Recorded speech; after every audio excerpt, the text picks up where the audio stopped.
तेरी चाल backless suit विच लगदी कमाल ओ किथे चली जांदी है ओ किथे चली जांदी है मैनू पुछना है इको ही सवाल ओ दस दे कुवारियां या किसे दे तू नाल क्यों दूरों दूरों जानी है जान कड जानी है एने भी नखरे तू करना सोनिए एने भी नखरे तू करना सोनिए दिल मेरा तेरे लिए धड़के नहीं अज फिर माझं नाव धीरज पोद्दार, मी साताऱ्यातूनच आहे.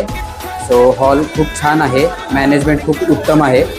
त्यांनी सांगितल्याप्रमाणे सगळं सोयीसुविधा दिलेल्या आहेत. तो मस्त आहे.